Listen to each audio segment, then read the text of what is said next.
Committee to order, please. Thank you. A warm welcome to those attending and our viewers watching live on the Council YouTube, Hillingdon for London. My name is Councillor Higgins and I'm the Chairman of this committee. Details of business to be considered today are shown on the agenda, copies of which are accessible in the room and also online underneath the live broadcast. For those presenting in the room and attending to speak, please note that you will be filmed and any statement you make will be recorded and made public. A reminder to anyone speaking today that your voice will only be audible online when the microphone is switched off. We're not expecting a fire drill today, so if a fire alarm does go off, please follow the officers out of the room. Mobile or tablet devices, for those in the room, can you please either switch them off or turn them to silent when the meeting starts. Please note that councillors on the committee may be using laptops and tablets during the meeting to work on the agenda. I have my phone here just to check things if I need to. Attendees of the meeting, councillors first. Councillor Edwin Bennett, my Vice Chair, welcome. Councillor Keith Burrows, Councillor Roy Chandell, Councillor Barry Nelson West, welcome. I know you're going to be stubborn, I'll come to that later. Councillor Elizabeth Gaelic and Councillor Jane Singh, welcome all of you. Officers today is Ed Loughton, Area Planning Service Manager and Central and South, Chris Brady, Planning Team Leader, Owen Concannon, Planning Team Leader, Dr Alan Tilley, Transport and Planning Development Manager. Jimmy Walsh isn't here, but we have lovely Natalie Fairclough here as the Legal Advisor, and Ryan Dell, Democratic Service Officer, who makes sure that I do things in the correct order. So, moving on, we go to the Chairman's announcements, which is apologies for absence, Ryan. So we've got apologies from Councillor Mand and we have Councillor Nelson West substituting. Welcome. Declaration of interest on the matters becoming for the meeting. Councillor West, non-pecuniary interest? Okay, for the first item, yeah? First item only, yes. Lovely, thank you very much. Can we, to receive the minutes of the previous meeting, can we all agree on those? Are there any corrections? Agreed? Thank you. We have no matters that have been notified in advance urgent, and to confirm that all business is marked Part 1 and we have no Part 2, so everything will be considered in public today. We have a petition item, which is, if Councillor Nelson West, you'd like to leave the room, that'd be fantastic. Is number 16 Hayes End Drive, and it's Chris Brady who will be giving us our presentation before we ask for petitioners to come forward. After you, Chris. Thank you, Chairman.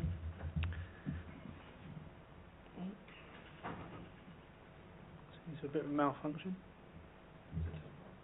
Yeah. I think so. It was working a minute ago.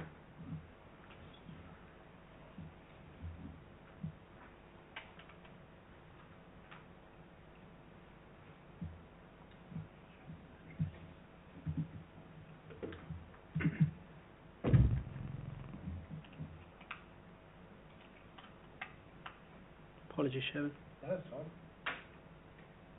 There we go. Okay. Yeah, lovely. Thank you. Okay, item 6 relates to an application for householder planning permission at 16 Hazen Road, or Hazen Drive, sorry. The application is being presented to Planning Committee this evening for determination, as it has been subject to a petition in objection to the development.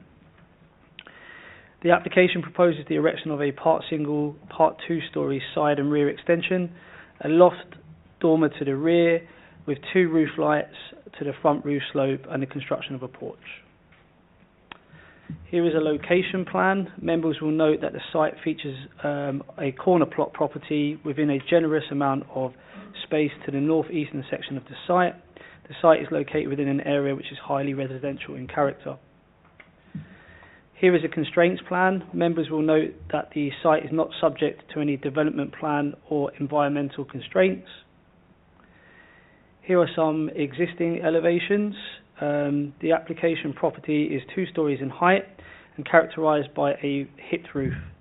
A modest ground floor extension has been constructed to the side of the property. Here are the existing floor plans. Here is a proposed block plan.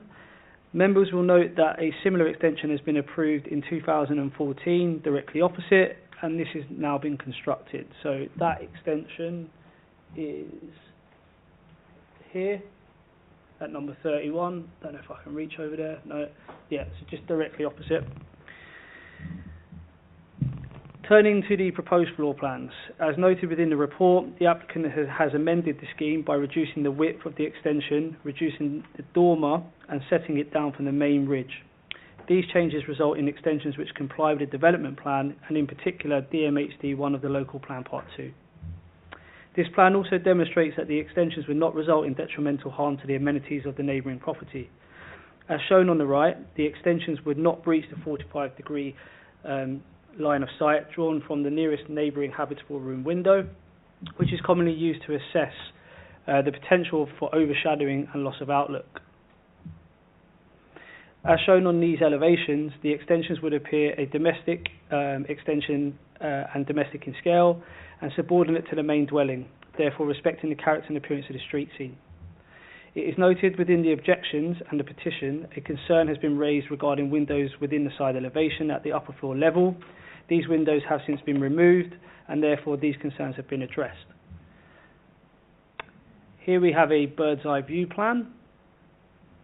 Existing front elevation, existing rear elevation, side elevation of the application property. You can see that it is a corner plot there.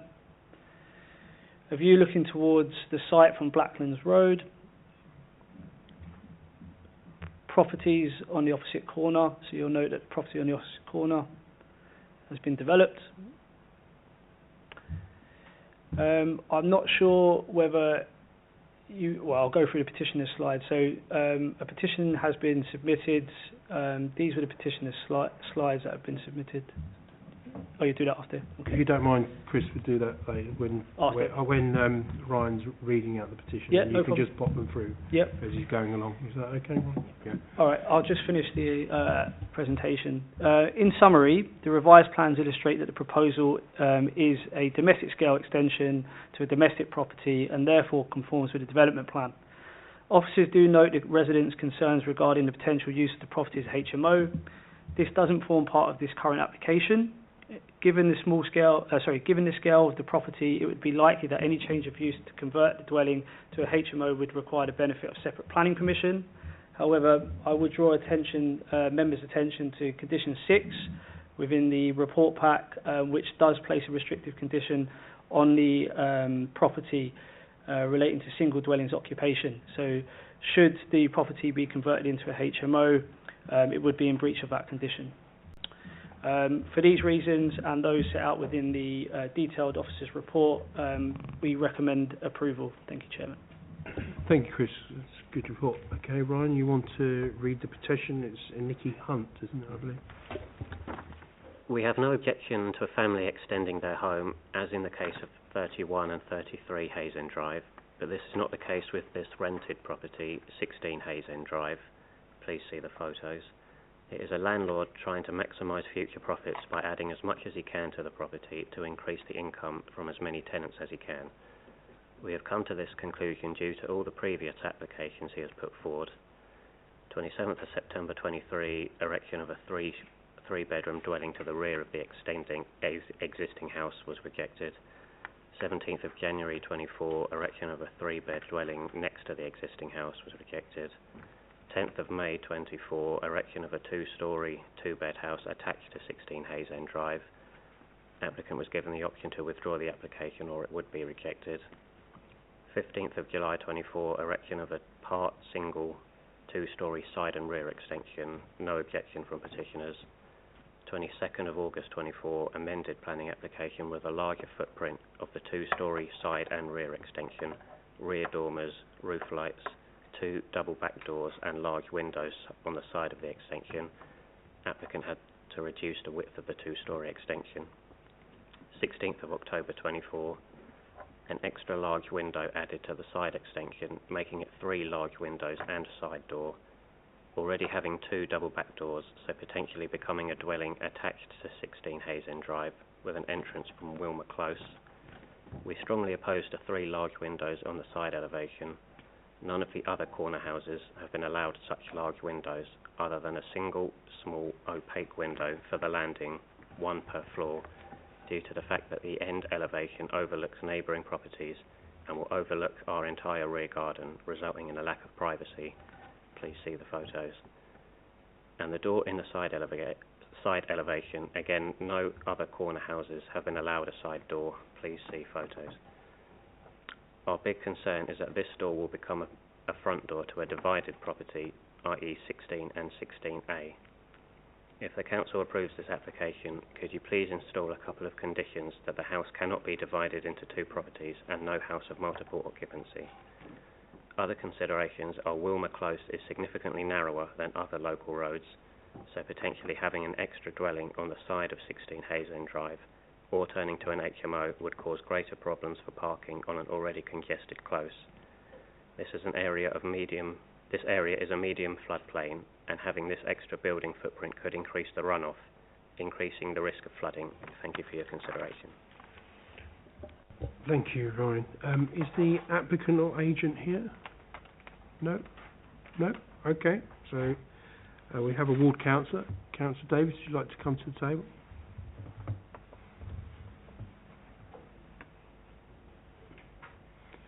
As you're a previous member of this committee, you know the rules. You only have 3 minutes. Yeah? Okay. When you're ready. Right, good evening, Chairman and members of the Planning Committee. Thank you for the opportunity to speak today regarding the application of 16 Hayes End Drive. I'm here to raise objection to this proposal on behalf of the local community. Firstly, this property risks overdevelopment and harm to the area's character. The extensions are excessive for a prominent corner plot, disrupting the open and uniform nature of the neighbourhood. This directly conflicts with policy DMHB11 and DMHD1, which requires developments to be subordinate to the original property and in keeping with the area. Second, this site has a history of refused applications for overdevelopment. Previous proposals for the detached dwellings on this plot were denied for harming the urban grain and exceeding site capacity. The current proposal, while for the extension, raises similar concerns about scale, layout, and intensification. Third, the residential amenity is at risk. Despite revision, the scale of the extensions threatens neighbouring properties, particularly number 14 Hayes End Drive, with potential overshadowing and reduced privacy. These impacts are significant and conflict with the principles of protecting residential living standards. Fourth, parking and traffic will be worsened. Wilmer Close is already under pressure due to the narrow layout, and a large property could lead to increased occupancy and parking demands, creating safety and congestion issues, contrary to policy DMT6. Fifth, I must question whether the drainage assessment has been carried out. This area is prone to surface water issues, and the lack of a detailed information on flooding raises concerns that the development could exacerbate flooding risk, contravening policy DME I10. Finally, the removal of mature trees on the site is another concern. These trees contribute to the area's character and biodiversity, yet the proposal does not include sufficient plans to protect or replace them, contrary to policy DMHB14. In summary, this proposal risks overdevelopment, harm to local character, and could negatively impact parking, drainage, and residential amenity. I respectfully urge the committee to refuse this application. If approval is considered, I recommend imposing strict conditions to limit occupancy, safeguard the trees, address the drainage and parking issues, and also the overshadowing on other properties. Thank you for your time. Thank you, Councillor. Does anybody have any questions for Councillor? No? Nothing at all. Okay, you may take your seat. Thank you very much.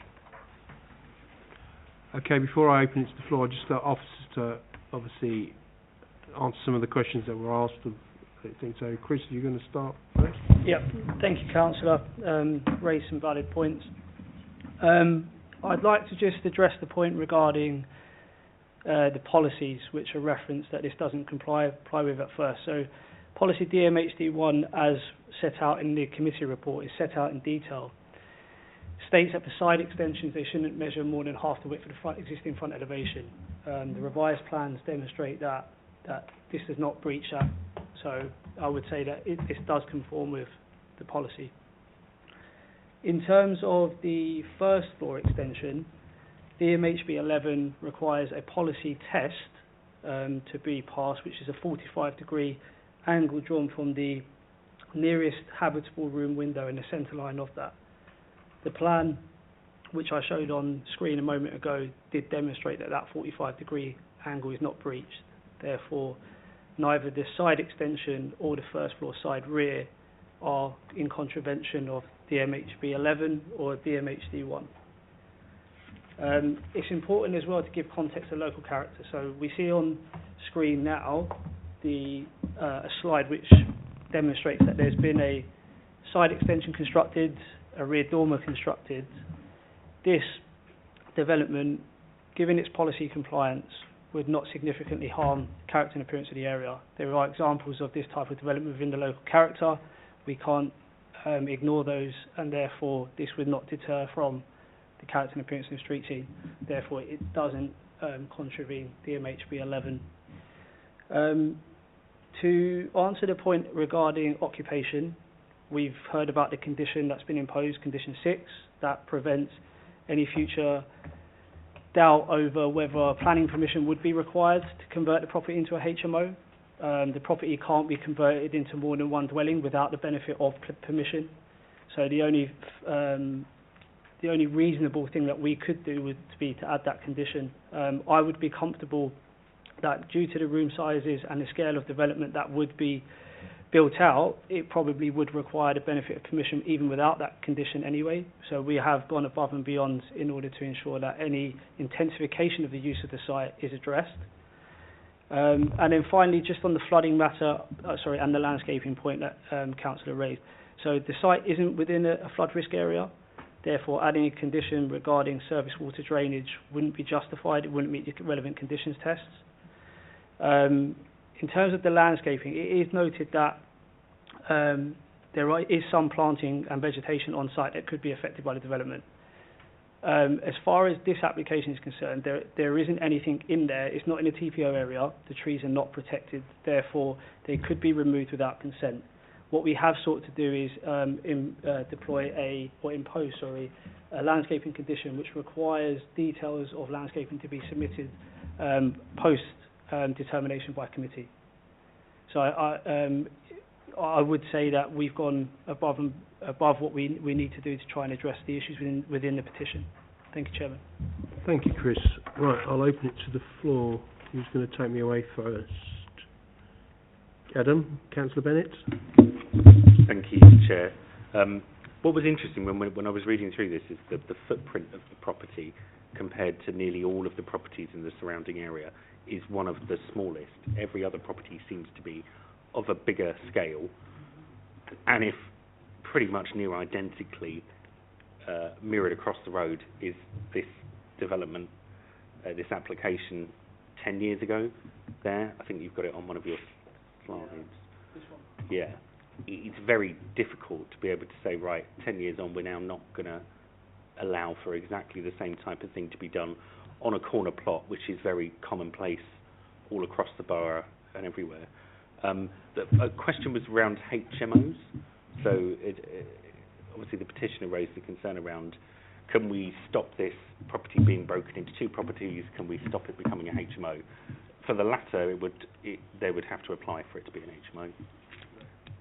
For the former, to stop it being broken into two properties? Chris, do you want to pick that up? Yes, thank you, Councillor. Just to reconfirm that in order for them to convert the property into two separate units, that would require the benefit of planning permission. So unlike a HMO where, depending on the amount of people and rooms, you could convert that using PD rights, to convert into more than one actual residential unit, you would require planning permission. Thank you.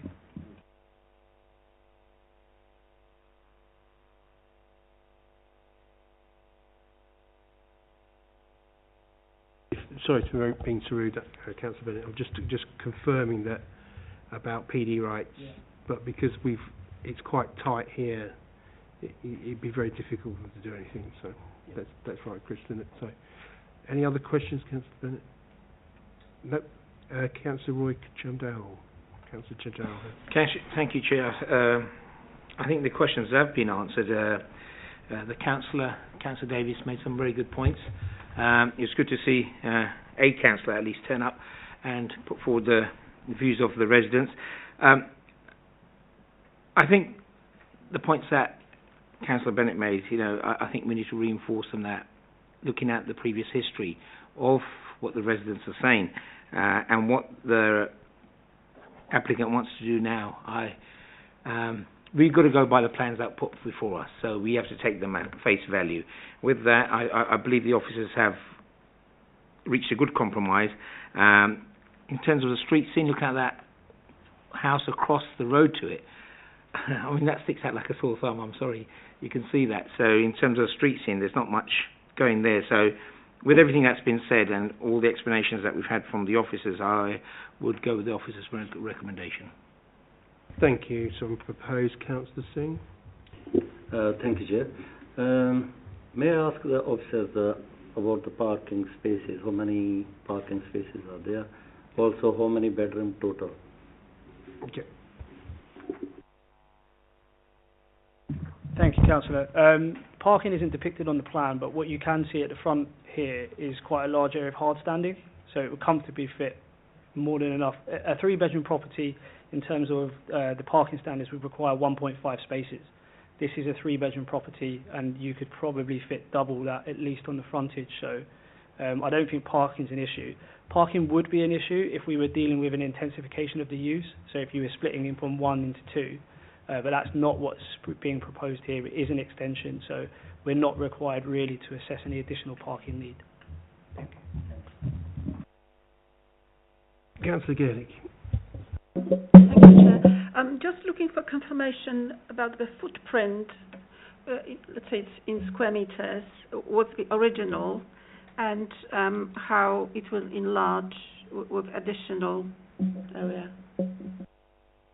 Thank you, Councillor. In terms of the assessment of the application, we're required to do that in accordance with the development plan, and that's DMHD1.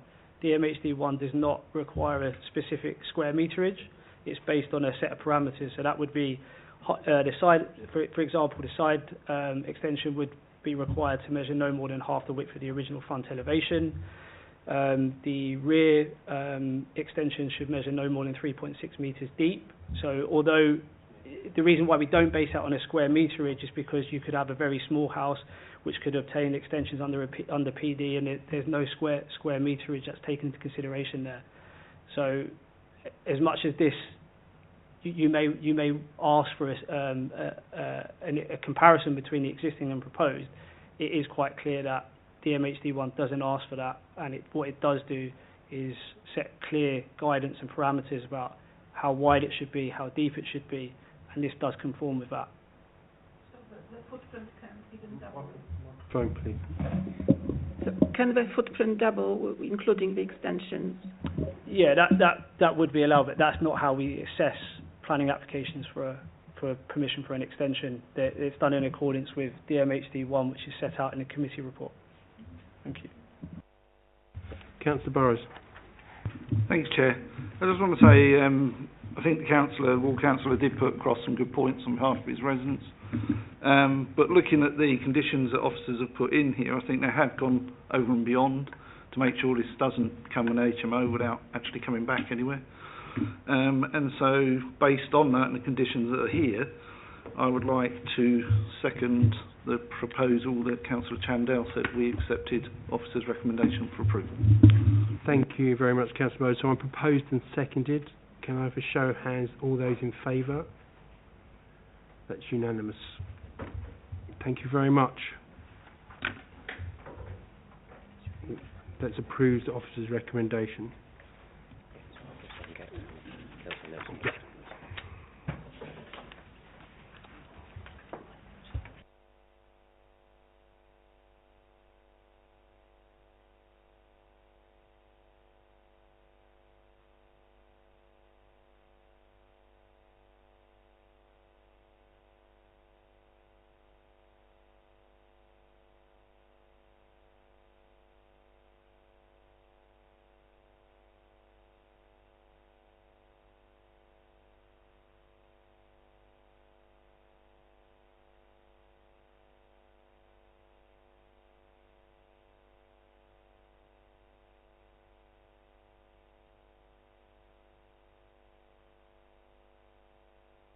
Okay, next item is item 7, Usually Court. I think that's yours as well, Chris, whenever you're ready. Thank you, Chairman. Item 7 relates to an application at Usually Court. The application is being presented to Planning Committee this evening as the application property is owned by the council and the council is the applicant. The proposal seeks permission to change the existing use of the property as supported living accommodation, which is use class C2, to short life accommodation, and that is sui generis use. Minor alterations are proposed to the internal spaces to provide additional self-contained living accommodation to accommodate a total of 29 short life units. Here is the location plan with the site denoted in red. It is a corner plot property and you can see that it is quite vast in scale. Here is a constraints plan. You'll note that the site is not subject to any local plan or environmental constraints. Here is a further location plan with the site denoted within the red edge. I'll take you through some of the existing and proposed plans. So this is a levels plan with some trees denoted around the edge. Here is an existing ground floor plan. The area in yellow is the circulation spaces. The blue is the existing units.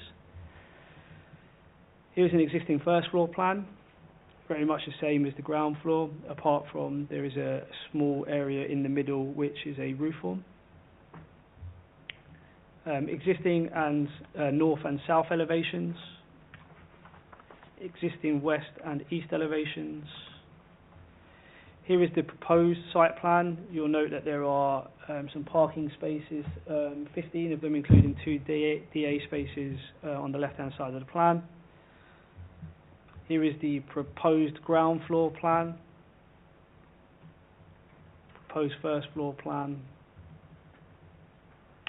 Only very minor changes proposed to the elevations, just to punch in some window openings where the 4 additional units are being proposed. And here are the proposed west and east elevations. Here's a bird's eye view of the plan. Photograph of the frontage. As I said, most of this remains exactly the same. Some further photos of the frontage and the sides. This image is taken from Horton Road. It shows the expanse of the site from a further distance. And this is taken from Column Avenue. This is the parking area which is referred to in the previous plan marked in pink. This is the part south rear elevation, part north. Okay, just in terms of the assessment, the purpose of this application is to provide short life accommodation which ensures that homeless residents do not end up in unsuitable temporary accommodation. The submission refers to the accommodation as move-on accommodation, and this will assist with providing affordable and independent accommodation to a specific group of individuals. As such, the facility would provide individual accommodation to an identified group in need, where normally only shared accommodation would be available to them. By creating additional individual units, it results in the target group being able to live independently, which is one of the key aims within the Hillingdon housing strategy. Whilst not strictly in accordance with the local plan standards for residential densities and unit sizes that would normally be applied to conventional residential use, which would be use class C3, the standards act as a useful guide to what might be considered as acceptable living accommodation for these temporary self-contained units under sui generis use. And in this regard, the proposed development is considered to be acceptable. In addition to the change of use, the proposal would involve the internal alterations facilitating an increase from 25 units to 29. The internal space measurements range from 33 to 57 square metres. The minimum floor space standards which apply to traditional C3 dwellings, as noted earlier, is 37 square metres. One of the 29 units to be provided falls short of 37, but only nominally at 33 square metres. Given that the minimum standards for traditional C3 units would not apply to this type of accommodation, and that there is only one unit which falls marginally short, the development would provide a good standard of overall living accommodation and address an underlying housing need. Minor external alterations are proposed in order to ensure that all habitable rooms are provided with adequate outlook, daylight and sunlight. Adequate levels of parking are to be retained. New cycle storage is to be constructed in accordance with policy in terms of quantum and design. Finally, in order to secure the accommodation for the purposes set out within the submission, Condition 3 is proposed to be added to the decision notice, which restricts the occupancy type to short-stay accommodation in line with the provisions of the Housing Act 1996. As detailed within the committee report, officers support the application with a recommendation for approval. Thank you, Chairman. Thank you, Chris. Who's going to take me away? Councillor Bennett. Thank you, Chair. I didn't really have any questions on this, almost lost my voice, apart from disliking the term short life accommodation. Not the nicest of terms, is it? But it's no secret that there's a housing crisis, and we have lots of homeless people in a Port Authority borough that we have to look after, and this seems a real logical way of being able to fit more people in and give them independence at the same time rather than communal living. So I'm happy to move officers' recommendation for approval. Thank you very much, Councillor Bennett. Councillor Chandel. Thank you, Chair. On page 44, 7.1, it says of other sites of moderate PTAL rating. Do we have an actual what a PTAL rating is on that? Because I remember we work off a figure rather than a word. That's the first one. And the second one, it says it's a short stay. Do we have what sort of time frame we're talking about? Short stay or? Two questions. One for Alan, Dr. Attili. You want to take that? Thank you, Chairman. The site has a PTAL ranking of 3, indicating that access to public transport is reasonable to good compared to London as a whole, and right outside the proposal site there is in fact a bus stop. Thank you, Chairman. Thank you. Who wants to pick up the next one? Is it you, Chris? Yeah, it's difficult to quantify the length of stay because that would be dependent on the individual's requirements.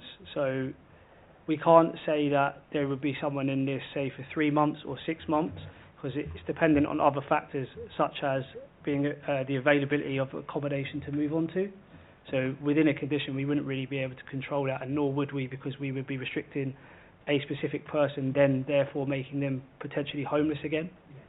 The only thing I would add just to the parking point, the people who are likely to reside in this property being homeless probably won't have access to a car, so we've still probably got an over provision of car parking, but there was additional car parking proposed which we sought to reduce because we did know it was in a moderate PTAL area, and that's also why we've provided an uplift in cycle spaces. Thank you. Councillor Chandel. Thank you, Chair. Well, on that mind, there's a lot more pluses and minuses on this. We've got one accommodation which is slightly below in terms of footage, squareage, whatever metric we want to use. Like I said, there's more pluses and minuses. The situation of the country is what it is. So I would second Councillor Bennett's proposal. Thank you, Councillor Chandel. So we're proposed and seconded. Do you all in favour? Yep, unanimous again. All officers' approval. We'll just wait for the changeover. It's like a pit stop here. Formula One team getting ready. There you go. Look at that. Look at that. Couldn't have done it faster at Silverstone. Right. Okay. So it's over to you, Owen. Thank you, Chair. Item 8 is 47 Fairfield Avenue. It seeks planning permission for the erection of a single-storey side rear wraparound extension, conversion of garage to habitable space, and installation of steps and patio area within the rear garden. So it's just to give you an update. It's a members' call-in which raised concerns regarding potential loss of amenity to the garage of a neighbouring property with a new adjoining bedroom. A further 3 representations were received from the public. These issues are addressed in para 6.2 of the report. So as you can see in front is the site location plan on the southern side of Fairfield Avenue. Comprises a semi-detached property with attached garage to the side. The attached garage shares a party wall with a garage serving number 19 Grasmere Avenue, which is located at the end of their garden. So if you go back there, that's the block plan. You see the footprint of the extension to the back. The garage to the front will be converted to a bedroom. And that's an aerial view, a bird's eye aerial. So I guess the site is highlighted there with the red bubble. As you can see, there is an existing conservatory that extends slightly above our policy, so it would be demolished during the process and erection of a single-storey rear extension. So that's the existing plan showing the conservatory and the garage, and there is the proposed ground floor plan with the wraparound element providing additional living accommodation. And you can see that the steps are set in from the boundary with the neighbouring property. Okay, and there you have your existing elevations. And during the course of the application, we did get amendments reducing the depth to within our policy standards. So it would now be 3.6 metres to the rear, and it's set aligned to the front, as you can see, with a hipped roof. So this is the front of the property with the garage in play. As you see, it shares a party wall with the neighbouring property. That's another front elevation picture. And then you can see the rear elevation with the existing conservatory, which will be removed and replaced with the extension. And that's just a further idea of the actual existing arrangement, and the rear garden, which will be retained. In general, officers are satisfied that the actual design is in keeping with the character of the street scene and would be policy compliant. In terms of neighbours' amenity, it is in line with our standards in terms of 3.6 metre extension. As you can see, there is already a conservatory in play. We have a condition attached as well in terms of the actual outdoor raised platform to have a screening element to be submitted as part of the details. Overall, officers are satisfied that the scheme is compliant and recommended for approval. Thank you, Aaron. Councillor Chandel, Councillor Bennett. Thank you, Chair. I think all the concerns that the residents have raised and the councillor have been addressed, and I understand the plans have been more policy compliant. So all material planning considerations have been done, so I would go with the officer's recommendation. Thank you, Councillor Chandel. Councillor Bennett. Thank you, Chairman. I mean, on the basis that this would have been approved by officers without committee's intervention, and it's very common for, I mean, garages, particularly in 1930s houses, often aren't big enough for the modern day car, and it's not uncommon at all for them to be converted to habitable use. So I'm happy to second officer's recommendation. Thank you. So I'm proposing second. Can I show hands? All those in favour of officer's recommendation? It's unanimous again. Thank you very much. We move on to item 45, Cavendish Avenue, South Ruislip. Owen, that's yours again. Yeah, again, this is brought to committee, council application seeking erection of a single-storey rear extension Just a verbal update on this one. We did receive one representation following publication. The representation received raised concerns regarding the property just not being occupied for some time, previous leakages at the property which were addressed by housing staff, concerns about noise and disturbance, and concerns regarding antisocial behaviour due to the property not being occupied. The idea of this application is to get the house occupied and up to a suitable standard, and that will be addressed in the presentation. So, description there: single-storey rear extension. As you can see, it's on the north side of Cavendish Avenue. Directly to the side and rear is Odyssey Business Park, and it shares a boundary with number 43 Cavendish Road. It's also within a parking management area. So that's the site there. It's the end terrace. And I suppose from this bird's eye view, I would make you aware of the extension next door, which would be slightly deeper than what we normally allow, but you know, there is a prevailing character that is quite deeper extensions along this terrace. So this is the aerial view, and on the left you have your existing block plan, and on the right is the shaded area is the property. Here you have the existing on the left and the proposed on the right. It would align with the neighbouring property, so it doesn't project beyond the neighbour. And given the level of development along the back of these properties, there's more scope for a deeper extension, which allows for a better form of accommodation. So this is the roof plans. Again, on the bottom, you have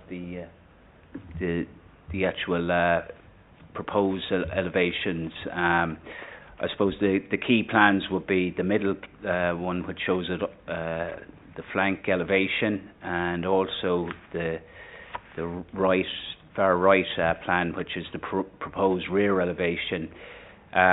The flat roof would align with the neighbouring property, and you know, in general, it would retain the character, the local character. So again, this just gives you a sectional drawing, and that's the property to the front. As you can see, it's boarded up now. Council are looking to get this occupied as soon as they can. I suppose part of the proposal would be to provide a better form of accommodation for future occupants. And you can see the neighbouring extension there on the right. So the extension would match that in terms of footprint. So in general, officers are satisfied that it would retain a subordinate design to the original and would not impact on the local character. And also, just to add to that, in terms of amenity, given that it's flush, it wouldn't impact on that neighbour and provides a better standard of accommodation for future occupants. Officers recommend approval. Thank you, Owen. Councillor Chandel. Thank you, Chair. It's good to see the council are looking at their stock at the moment and bringing 1924 to 2024 what we need now, and identifying properties such as this. And you can see from the state of the garden and even the front, this is a good project, and I would most happily agree and go with the officer's recommendation. Thank you. Councillor Singh. Thank you, Chair. I think this is very straightforward. I'm second. Thank you very much. Councillor Bowers, do you want to add anything? I just wanted to comment on the fact that I'm glad to see that we got the condition in there about damage to verge for council roads and the applicant be responsible for any damage. But I was going to second, but it's already been done, Chair. Thank you very much. So I'm proposing second. Can I have a show of hands, those in favour? That's unanimous as well for officer's approval. Last item of the evening, number 34. 35 Burberry Walk, West Drayton. Look at that. Even quicker than last time. Yeah, getting good. Chris, whenever you're ready. Thank you, Chairman. Yes, so the application site relates to a development application at 35 Burberry Walk, similar to the previous application which Owen's just presented. This is being presented to Planning Committee because it is a council property and the council is the applicant. The proposal seeks household planning consent for a single-storey rear extension. I'll take you through the existing and proposed plans. So here's the location plan, site denoted in red. Here's the constraints plan, site denoted within the red line. Again, you'll note that there are no environmental or local plan constraints on this site. Here's a further location plan, just shown with the properties in yellow. Here's an existing block plan, quite a basic block plan, but just shows the outline of the property infilled in grey. And here is the proposed block plan. Existing floor plans. You'll note that the property is an existing 3-bed property. Existing elevations. Here are the proposed plans. This plan illustrates that the depth of the extension would be 3.6 metres. It would extend the full width of the rear elevation and would be characterised by a flat roof measuring 2.7 metres in height. You'll note the height is shown on the elevation 2. These measurements accord with DMHD1 of the local plan, therefore demonstrating that the extension is a domestic scale addition and would be subordinate to the main dwelling. Here's an existing section, bird's eye view plan, photograph of the rear elevation of the site.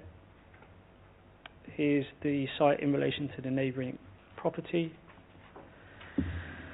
Given the proposal accords with the development plan and is located to the rear of the property, it would not give rise to potential harm to the character and appearance of the area or neighbour amenity. The proposed extension would provide an additional bedroom, taking this from a 3-bed dwelling to a 4-bed dwelling. There is an underlying need for the council to add larger family-sized units to its housing stock, and this application would help meet that need. For the reasons set out in the officer's report, officers recommend approval. Thank you, Chairman. Thank you, Chris. Who's going to take me away? Councillor Burrows. Thank you, Chair. Similar to the previous application, again, this is good use, bring this back into use for large families. As has already been mentioned by the officer, we do need properties for large families, and it meets the building requirements. Therefore, I propose that we accept the officer's recommendation for approval. Okay, can I have a seconder? Councillor Bennett. Thank you, Chairman. I'm happy to second officer's recommendation. Thank you. Would you like to speak, Councillor West? No, I was going to second, but already been done. Okay, fine, thank you. Okay, so I'm proposed and seconded. All those in favour, please show of hands. That's unanimous. Officer's recommendation. Thank you very much. That brings the evening to a close. Thank you all for your time, and I wish you a very safe journey home and a Merry Christmas, because it's the last one. That doesn't feel like that.